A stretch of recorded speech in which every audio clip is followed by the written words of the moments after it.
Shalom teman-teman, saya ucapkan selamat datang kembali di kelas mata kuliah Teologi Perjanjian Baru 1.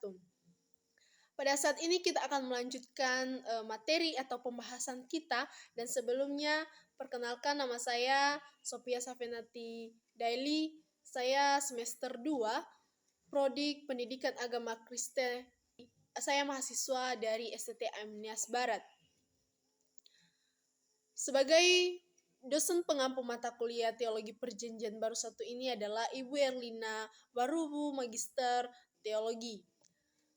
Teman-teman semua, pada saat ini kita akan melanjutkan pembahasan kita, dan kita masuk pada 4 pembahasan, yaitu yang pertama Teologi Injil Markus, Teologi Injil Lukas, Teologi Injil Yohanes, dan Teologi Injil Kisah Para Rasul. Baik, sekarang kita masuk pada pembahasan yang pertama, yaitu Teologi Injil Markus. Langsung saja, Teologi Injil Markus. Injil Markus sendiri ditulis oleh Markus sendiri sebagai tema, yaitu Yesus adalah hamba. Sebagai kata kunci pelayan dan waktu penulisan 55-65 Masehi, dan ditulis atau ditujukan kepada orang-orang di Romawi.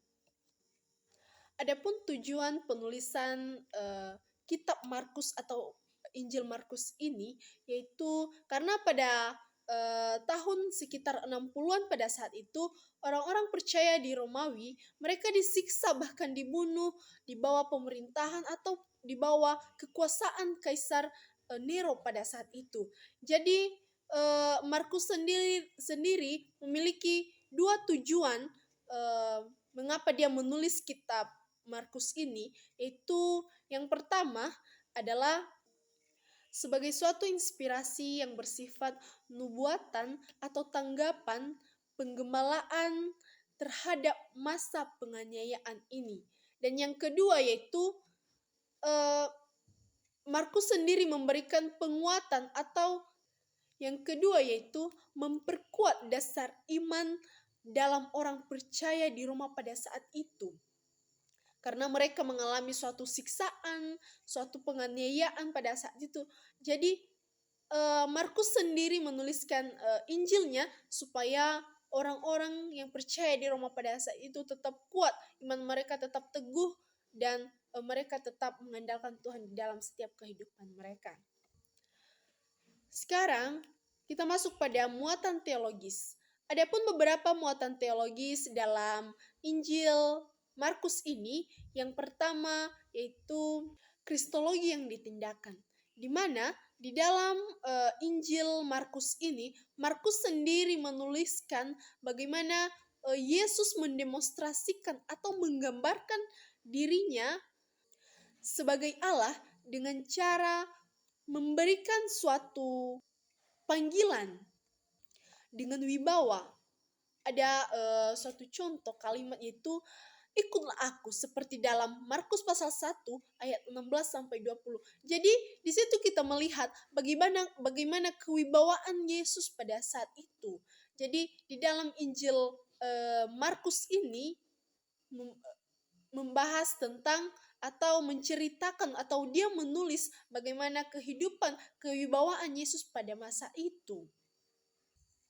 Ia juga menunjukkan bagaimana kuasa Allah, bagaimana kuasa Yesus sendiri atas dosa dan sakit penyakit. Seperti dalam Injil Markus pasal 2 ayat 1-12. Jadi di dalam Injil Markus ini kita menemui bahwa Yesus adalah Mesias dan Anak Allah. Jadi kita masuk pada muatan teologis yang kedua di dalam Injil Markus ini, yaitu presentasi mengenai Allah. Jadi presentasi mengenai Allah ini dalam Injil Markus, kita dapat mengenal atau kita dapat mengetahui mengenai Yesus, bahwa Yesus itu adalah Allah, bahwa Yesus itu adalah Raja, bahwa Yesus itu adalah Bapa dan juga yang Maha Kuasa.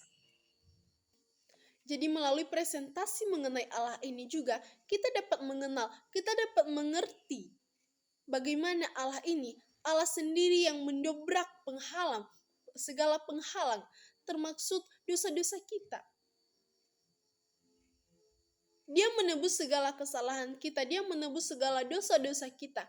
Jadi setiap manusia, tidak ada penghalang lagi antara manusia dengan Allah, karena penebusan yang dilakukan Yesus Kristus itu adalah suatu presentasi tentang Allah sendiri. Jadi melalui Yesus Kristus, melalui Injil Markus ini juga kita dapat mengenal, kita dapat memahami siapa itu Yesus Kristus yang sebenarnya, bahwa dia itu adalah Raja, dia itu adalah Bapa, dia itu penebus dosa-dosa kita atau juru selamat kita, dan juga yang maha kuasa.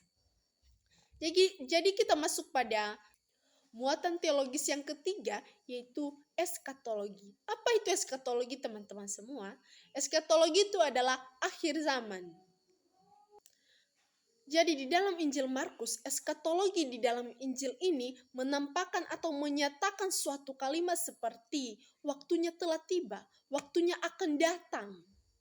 Ini adalah pernyataan Yesus dalam Markus pasal 1 ayat 15, bahwa waktu penggenapan itu telah tiba di sini, kerajaan Allah hadir dalam setiap sejarah.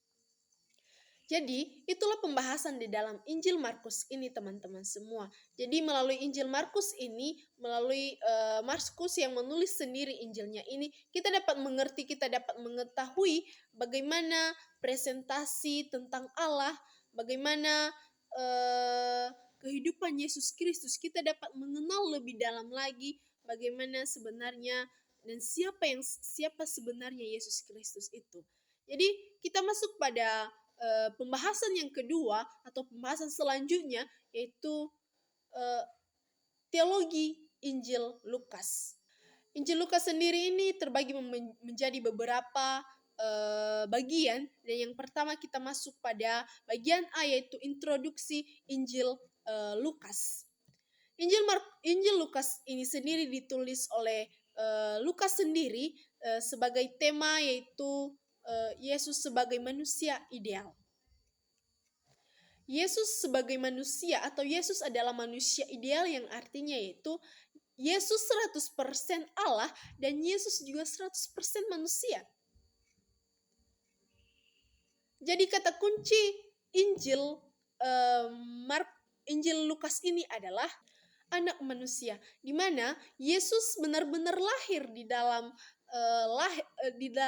rahim seorang manusia, yaitu Maria. Jadi kata kunci di dalam Injil ini adalah anak manusia. Dan waktu penulisan Injil Lukas ini adalah tahun 60 sampai 63 Masehi, dan ditujukan kepada Theophilus pada waktu itu. Dan sekarang kita masuk pada ada pun beberapa tujuan mengapa Lukas menuliskan Injil ini. Tujuan Lukas menuliskan kitab atau Injil Lukas ini adalah guna menyediakan suatu catatan yang lengkap kepada orang-orang Yahudi pada saat itu, supaya mereka mengerti dan memahami bagaimana ajaran dan kehidupan Yesus Kristus pada saat itu. Dan juga Lukas menginginkan agar Theophilus dan orang-orang yang bukan Yahudi pada saat itu, atau orang-orang yang masih belum percaya, mengetahui dengan cermat bagaimana kebenaran itu. Jadi tujuan Lukas menuliskan surat ini untuk menyediakan suatu catatan yang benar atau yang cermat pada saat itu, karena pada saat itu mereka hanya mendengarkan suatu Injil hanya secara lisan saja. Jadi Lukas menuliskan ini dengan tujuan supaya menyediakan suatu catatan secara tulisan, dan itu tidak pernah terlupakan, dan orang-orang pada saat itu dan termasuk juga Theophilus mengerti, dan mereka bertobat dan percaya akan kebenaran itu. Dan sekarang kita masuk pada muatan teologis Injil Lukas. Muatan teologis Injil Lukas ini terbagi beberapa bagian, teman-teman. Yang pertama yaitu pemberitaan tentang kerajaan Allah. Dan yang kedua yaitu gambaran-gambaran tentang Yesus. Dan yang ketiga yaitu gelar-gelar Yesus. Dan yang keempat yaitu gambaran tentang murid-murid Yesus. Sekarang kita masuk pada muatan teologis yang pertama, yaitu pemberitaan tentang kerajaan Allah. Di mana pemberitaan tentang kerajaan Allah ini adalah Allah memerintah atau Allah pemerintah dan juga atau mengintervensi sejarah pada saat itu. Mengapa demikian, teman-teman? Karena kerajaan Allah adalah berisi tentang pemberitaan Yesus. Jadi pemberitaan tentang kerajaan Allah ini adalah pemerintahan Allah yang mengintervensi sejarah. Karena kerajaan Allah adalah isi dari pemberitaan Yesus. Dan sekarang kita masuk pada muatan teologis Injil Lukas yang kedua, yaitu gambaran-gambaran tentang Yesus. Di mana gambaran-gambaran tentang Yesus dalam Injil Lukas ini, dia menggambarkan atau dia menuliskan bagaimana kehidupan dan sifat Yesus dan juga gambaran-gambaran tentang dia, tentang Yesus pada saat itu kepada orang-orang pada saat itu. Seperti di dalam Injil Lukas ini, gambaran-gambaran tentang Yesus kepada orang-orang yang miskin dan juga orang-orang yang kaya. Jadi dia tidak membeda-bedakan. Dia tetap membangun suatu hubungan, dia membangun suatu komunikasi kepada setiap orang. Dia tidak membeda-bedakan, dia tidak memandang-mandang bulu setiap orang. Walaupun dia orang kaya, walaupun dia orang miskin, walaupun dia orang buta sekalipun, Tuhan atau Yesus tidak membeda-bedakan itu semua. Dia tetap membangun suatu komunikasi. Dia tetap membangun suatu hubungan kepada orang-orang tersebut. Ada beberapa gambaran-gambaran tentang Yesus dalam Injil Lukas ini, teman-teman. Yang pertama yaitu dia peduli pada orang-orang bukan Yahudi. Ini adalah salah satu bukti bagaimana sikap atau tindakan Yesus pada saat itu. Dia tidak membeda-bedakan, dia tetap memiliki hubungan, membangun hubungan kepada orang-orang Yahudi, saudara-saudara. Selanjutnya, dia kenalan kepada orang-orang yang miskin. Dia juga kenalan kepada kaum perempuan pada masa itu. Kenapa? Karena pada masa itu kaum perempuan mereka tidak dihargai, tetapi Yesus sendiri dia memberikan suatu contoh kepada orang-orang tersebut. Dia malah menghargai perempuan-perempuan Yahudi pada saat itu. Dia membangun suatu hubungan atau juga membangun suatu komunikasi yang baik kepada kaum perempuan pada saat itu. Dan seterusnya yaitu kenalan bagi pemungut cukai dan juga orang berdosa, teman-teman semua. Jadi Yesus ini tidak memilih-pilih, tidak memandang-mandang setiap bulu manusia, setiap bulu orang, tidak. Dia tetap membangun suatu hubungan, dia membangun suatu komunikasi. Tetapi Tuhan Yesus memiliki satu tujuan, yaitu dia memberitakan bagaimana kebenaran, bagaimana kabar baik itu, bagaimana kehidupannya yang sebenarnya. Dan dia membawa setiap manusia itu dalam keselamatan. Sekarang kita masuk pada muatan teologis yang ketiga, yaitu gelar-gelar Yesus.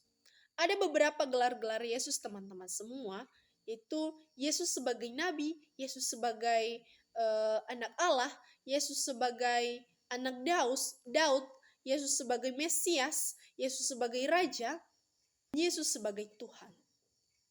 Jadi itu beberapa gelar-gelar Tuhan Yesus, saudara-saudara. Sekarang kita masuk pada kehidupan murid Yesus. Atau gambaran tentang murid Yesus. Di dalam Injil Lukas ini kita dapat melihat bahwa Lukas menuliskan bagaimana kehidupan murid-murid Yesus pada saat itu. Di mana kehidupan atau murid-murid Yesus pada saat itu mereka memiliki suatu kesetiaan. kepada Yesus hingga sampai Yesus disalibkan. Jadi itu gambaran tentang murid-murid Yesus dalam Injil Lukas ini. Jadi teman-teman semua, kita telah tahu di mana di dalam Injil Lukas ini dia menulis bagaimana pemberitaan tentang kerajaan Allah, dan ada beberapa penjelasan tadi, dan gelar-gelar Yesus, dan juga bagaimana gambaran tentang Yesus pada saat itu, dan juga gambaran tentang murid-murid Yesus. Jadi teman-teman semua, kita masuk pada pembahasan yang ketiga, yaitu teologi Injil Yohanes. Teologi Injil Yohanes. Injil Yohanes ini ditulis oleh Rasul Yohanes sendiri, dan tema Injil Yohanes ini adalah firman Allah yang menjadi manusia. Yang artinya adalah di mana Yesus mengambil rupa seorang manusia. Kita dapat melihat dalam Filipi pasal 2 ayat 6 sampai 7. Jadi itu yang disebut sebagai firman yang menjadi manusia. Selanjutnya yaitu kata kunci Injil Yohanes yaitu kehidupan, dan waktu penulisan Injil Yohanes ini pada 80 sampai 95 Masehi. Selanjutnya alamat pengirim dan yang dituju. Dikirim dari Efesus dan ditujukan kepada jemaat Asia kecil pada saat itu. Adapun tujuan Yohanes menuliskan Injil ini yaitu supaya kamu percaya bahwa Yesus adalah Mesias anak Allah, dan juga supaya kamu dalam imanmu memperoleh hidup dalam namanya. Jadi itu adalah tujuan Yohanes menuliskan Injil atau kitab Yohanes ini, supaya setiap manusia mengenal Yesus itu sebagai Mesias dan sebagai anak Allah, dan juga supaya setiap manusia memperoleh iman dan hidup di dalam nama Tuhan Yesus. Adapun beberapa muatan teologis Injil Yohanes ini, yaitu yang pertama yaitu logos atau firman, dan yang kedua yaitu kesatuan Bapa dengan anak, dan yang ketiga kata-kata aku adalah, akulah, atau aku adalah atau akulah. Jadi ada 3 muatan teologis dalam Injil Yohanes ini teman-teman semua. Dan sekarang kita masuk pada muatan teologis yang pertama yaitu logos atau firman. Teman-teman semua, gagasan tentang logos memiliki arti atau latar belakang yang sangat luas, baik dalam dunia Yahudi maupun dunia Yunani. Tetapi gagasan tentang logos dalam Injil Yohanes ini memiliki beberapa maksud-maksud tertentu. Kita dapat melihat berikut ini. Yang pertama, Yohanes merujuk kepada keadaan sebelum penciptaan untuk menggambarkan bagaimana hubungan Yesus dengan Bapa. Kita dapat melihat dalam Yohanes pasal 1 ayat 1. Dan yang kedua yaitu Yohanes menyatakan kalau firman itu berperan dalam hal penciptaan. Dan juga Yohanes mengaitkan logos dan juga manusia. Namun dalam hal ini teman-teman, ada beberapa konsep-konsep yang perlu kita ketahui bersama, yaitu ada pun konsep Yunani tentang logos ini, dan juga ada pun konsep Yahudi tentang atau konsep filsafat Yahudi tentang logos ini, dan juga ada pun konsep tentang Yohanes. Dan tadi kita telah mengetahui bagaimana konsep-konsep Yohanes tentang logos ini, dan kita harus mengetahui bersama bagaimana konsep filsafat Yunani tentang logos ini, di mana konsep filsafat Yunani tentang logos ini adalah buah pikiran yang baik. Buah pikiran baik secara lisan maupun tertulis, di mana buah pikiran secara lisan ini adalah seperti suatu nubuatan, dan buah pikiran secara tertulis ini adalah seperti hukum Taurat, teman-teman. Jadi itu menurut atau konsep filsafat Yunani tentang logos ini. Mereka mengatakan bahwa hanya segagasan atau pikiran secara lisan dan juga secara tertulis. Sedangkan menurut konsep filsafat Yahudi tentang logos ini adalah sesuatu yang diucapkan yang memiliki kekuatan, yang memiliki kuasa yang setara dengan hukum Taurat. Jadi teman-teman semua, itu konsep atau ini konsep filsafat tentang logos ini menurut pandangan orang-orang Yahudi. Jadi suatu perkataan yang memiliki kuasa, yang memiliki kekuatan yang sama dengan hukum, yang setara dengan hukum Taurat. Jadi teman-teman semua, kita juga telah mengetahui tadi bagaimana konsep Yohanes sendiri tentang logos ini. Dan sekarang kita masuk pada muatan teologis yang kedua, yaitu kesatuan Bapa dan Anak. Bagaimana yang dimaksud dengan kesatuan Bapa dan juga Anak, teman-teman semua? Kita dapat melihat di dalam Yohanes pasal 10 ayat 30 yang mengatakan bahwa Aku dan Bapa adalah satu. Aku dan Bapa adalah satu. Jadi teman-teman, bagaimana menjelaskan suatu hal ini? Bagaimana cara kita supaya kita dapat memahami hal ini? Jadi teman-teman, ini dimaksud dengan satu kesatuan secara kompleks atau satu hakikat yang tidak dapat dipisahkan. Dan ini adalah suatu hubungan yang sangat erat. Jadi itu yang dimaksud dengan kesatuan Bapa dan Anak. Jadi sekarang kita masuk pada muatan teologis yang ketiga, yaitu kata-kata aku adalah dan akulah. Aku adalah dan akulah. Itu adalah perkataan Yesus. Dalam Injil Yohanes ini ada beberapa kalimat-kalimat yang Yesus katakan tentang akulah, tentang aku adalah atau akulah, seperti aku adalah roti, akulah roti. Dan juga akulah terang dunia. Akulah pintu, akulah jalan kebenaran dan hidup.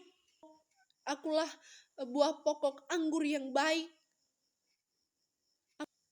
Akulah kebangkitan dan hidup. Akulah gembala yang baik. Itu semua adalah kalimat, itu semua adalah perkataan Yesus tentang dirinya sendiri. Jadi teman-teman, itulah pembahasan kita tentang Injil Yohanes ini. Dan sekarang kita masuk pada pembahasan yang keempat, yaitu teologi Injil Kisah Para Rasul. Sekarang kita masuk pada pembahasan teologi Injil Kisah Para Rasul, yaitu introduksi kitab Kisah Para Rasul. Kitab Kisah Para Rasul ini ditulis oleh Lukas sebagai tulisannya yang kedua. Dan tema dalam kitab ini adalah penyebaran Injil yang penuh keberhasilan melalui kuasa Roh Kudus. Itu adalah tema di dalam penulisan kitab Kisah Para Rasul ini. Kata kunci dalam kitab Kisah Para Rasul ini adalah saksi-saksi dan waktu penulisan 63 Masehi. Dan kitab Kisah Para Rasul ini ditujukan kepada Theophilus juga. Dan tujuan Lukas menuliskan kitab Kisah Para Rasul ini adalah Lukas menunjukkan bagaimana kemenangan dan keberhasilan dalam penyebaran Injil. Dan juga Lukas menyatakan bagaimana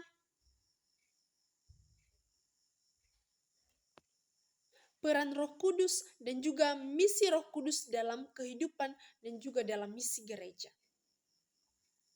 Jadi itu adalah tujuan dan introduksi kitab Kisah Para Rasul. Dan sekarang kita masuk pada muatan teologis kitab Kisah Para Rasul. Dalam muatan teologis ini kita akan membahas beberapa hal. Yang pertama, kita membahas tentang Allah, kedua tentang Kristus, ketiga tentang Roh Kudus, keempat tentang keselamatan, dan kelima tentang gereja. Dan sekarang kita masuk pada pembahasan yang pertama, yaitu tentang Allah. Bagaimana muatan teologis tentang Allah, teman-teman semua? Yang pertama, yaitu kedaulatan Allah. Kita pasti sudah mengerti apa itu kedaulatan. Kedaulatan itu adalah kuasa Allah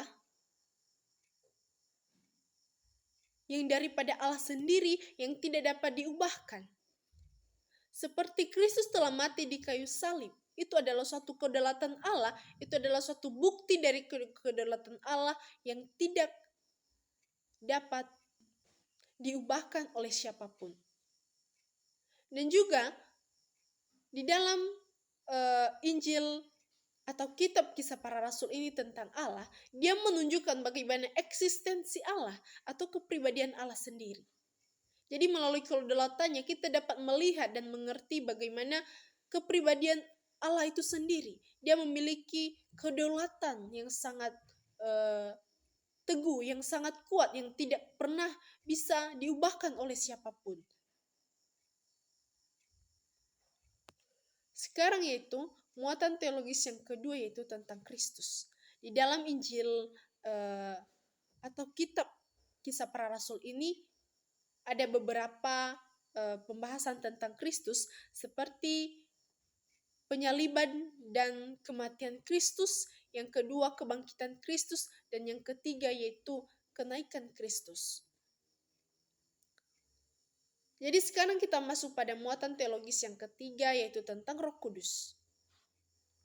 Teman-teman semua, bagaimana yang dimaksud dengan Roh Kudus dalam kitab Kisah Para Rasul ini? Dalam kitab Kisah Para Rasul ini kita pasti sudah mengenal kapankah adanya Roh Kudus, yaitu pada saat Pentakosta, teman-teman semua. Jadi mulai dari situ Roh Kudus turun di atas setiap murid-murid Tuhan Yesus pada saat itu. Mengapa Roh Kudus datang kepada murid-murid Tuhan Yesus pada saat itu? Karena Tuhan Yesus sendiri, Allah sendiri telah menjanjikan suatu Roh Kudus akan turun kepada setiap orang percaya pada saat itu.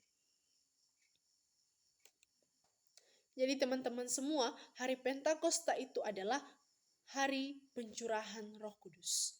Setelah kebangkitan Yesus atau setelah kematian Yesus dalam 50 hari. Sekarang kita masuk pada muatan teologis yang keempat, yaitu tentang keselamatan.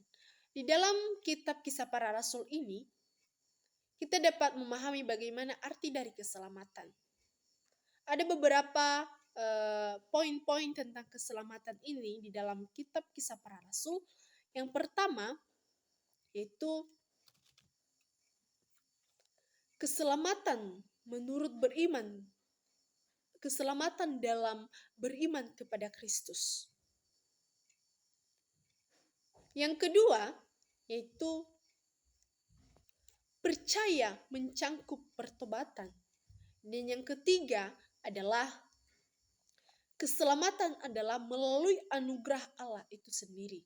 Kita dapat melihat dalam Kisah Para Rasul pasal 16 ayat 14 dan juga 18 dan sampai 27. Yang terakhir adalah keselamatan terlepas dari jasa bentuk apapun. Jadi kita masuk pada muatan teologis yang keempat, yang kelima, yaitu gereja. Orang gereja ini adalah orang-orang yang dipanggil dari kegelapan menuju terang yang ajaib, atau disebut sebagai eklesia. Kita dapat melihat dalam 1 Petrus pasal 2 ayat 9.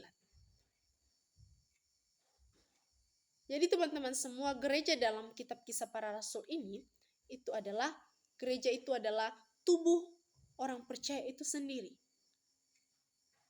Itu orang-orang yang percaya itu yang disebut sebagai gereja yang telah berada di dalam gereja yang jadi orang Kristen tersebut atau orang percaya tersebut yang disebut sebagai gereja yang sesungguhnya yang didiami oleh Roh Kudus itu sendiri. Jadi teman-teman semua, sampai di sini materi kita, dan biarlah video kali ini dapat bermanfaat dan menambah wawasan teman-teman semua. Sekian dan terima kasih. Shalom.